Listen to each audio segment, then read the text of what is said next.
Good afternoon and welcome to St. Paul's United Church of Christ.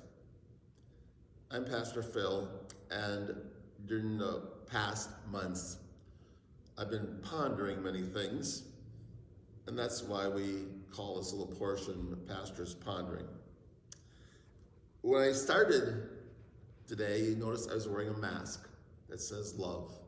I encourage you all to wear a mask in the first place, but this one is particularly interesting. It's very bright, very beautiful, but it reminds us that even during this difficult time, we need to have love and compassion in our hearts.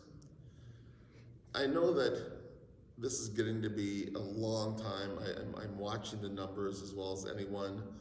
I know the stress levels have just really risen. And so what I'm thinking today is that I simply need to do a reading about love. There's several that I could have chosen, but I've chosen to read from Matthew, and it's simply called the Greatest Commandment. When the Pharisees heard that Jesus had silenced the Sadducees, they gathered together. And one of them, a lawyer, asked him a question to test him. Teacher, which commandment is the greatest? And he said to them, you shall love the Lord your God with all of your heart, with all of your soul, and with all your mind. This is the greatest and first commandment. And the second is like it. You shall love your neighbor as yourself. On these two commandments hang all the laws and all the prophets. Now, while the Pharisees were gathered together, Jesus asked them this question: what do you think of the Messiah? Whose son is he? They said to him, the son of David. He said to them, how is it then that David by the Spirit calls him Lord, saying, the Lord said to my Lord, sit at my right hand until I put your enemies under your feet. If David thus calls him Lord, how can he be his son? No one is able to give him an answer, nor from that day forward did they ask any more questions. Interesting and profound text. But it does talk about love. Love is one of the greatest gifts of humankind. There is no question about that. And we all know how important love is in our lives. In today's lesson, Matthew's Gospel, we read these words. Hearing that Jesus had silenced the Sadducees, the Pharisees got together, and one of them, an expert in the law, tested him with this question, teacher, which is the greatest commandment in the law? And Jesus replies, love the Lord your God with all your heart, all your soul, and all your mind. This is the first and greatest commandment. And the second is this, love your neighbor as yourself. All the laws and all the prophets hang on these two commandments. We have heard these words so many times, but still they're breathtaking, at least to me. Everything that it means to be a Christian, everything, can be boiled down to this one fact. Love for God and love for one's neighbor is of utmost importance. Love is the center of our faith. Truth be told, I could have used many texts to talk about love, and it may be in the weeks to come will. Who can't help but think of St. Paul's great words, though, from Corinthians? If I speak in the tongues of men and of angels, but do not have love, I am only a resounding gong or a clanging cymbal. These words from 1 Corinthians 13. Tell us that love is kind and patient and good and all the aspects that are part of love.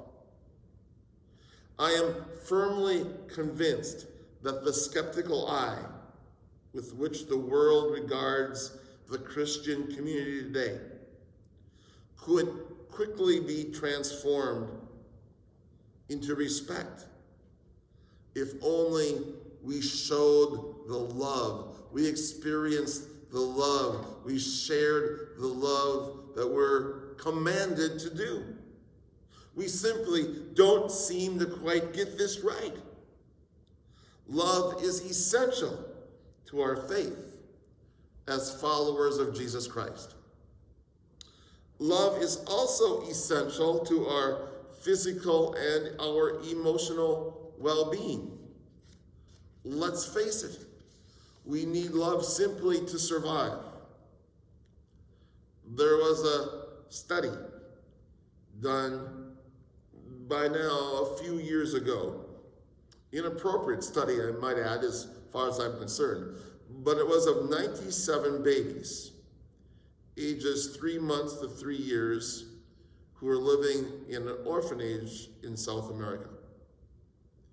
These babies were fed well, they were clothed, they had good medical attention, but there was no one of them who received love or anyone to even play with these babies.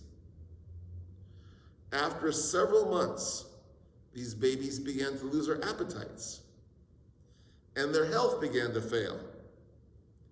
Within 2 years, 34 of those babies had died, and 21 were beginning to have numerous physical and emotional problems. These lives were destroyed for one reason. They were emotionally starved. They had everything but love. There was an extensive research project on relationships. It was called the Alameda County Study. It was headed by Harvard social scientist, and it tracked the lives of 7,000 people over 9 years. Researchers found that the most isolated people were 3 times more likely to die than those with strong relational connections. And that's important to understand at this time of COVID-19. So many people who are nursing facilities and not able to be out and about are being starved for the lack of love in our attempt to keep them safe, which we need to be doing, by the way. But how do you keep them safe and share love besides? I'm going to encourage you, make the calls, write the letters, share the love in the best ways you can. Did you know, this is true, people who have bad health habits, like smoking or poor eating habits or obesity or alcohol or drug use, but strong social ties, live significantly longer than people who have great health habits but are isolated. In other words, it's better to eat Twinkies with good friends than to eat broccoli alone. Harvard researcher Robert Putnam notes that if you belong to no groups, but if you decide to join one, and the church is a great example, you cut your risk of dying over the next year in half, and that's significant. That's how powerful connection and love is. Love is essential to our physical and our emotional and our spiritual well-being. It simply is. Love is at the center of our faith. Love is essential for our well-being. And love is the primary calling as a follower of Jesus Christ. How will the world know that you were a Christian? by our love. John 13:35 says, by this everyone will know we are his disciples, if you love one another. Love is a primary calling. Love for God and love for neighbors. There is a song that does go, they will know we are Christians by our love, by our love. They will know we are Christians by our love. I will grant you, this is the most difficult of times. I will grant you that people are lonely and feeling left out and feeling isolated. But you have everything to do with that. Again, make the call. Send the note. Send the card. Be a friend. Share the love in the best way that you're able. Be with me for a moment of prayer. Wondrous God, none of us could have ever expected that we would be dealing with COVID-19 for all these many months. And all of our hearts simply ache.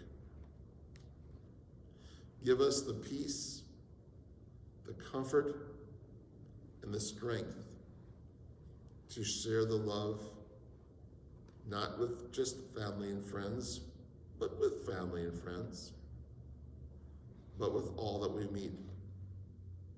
May we treat others with respect, empathy, and compassion.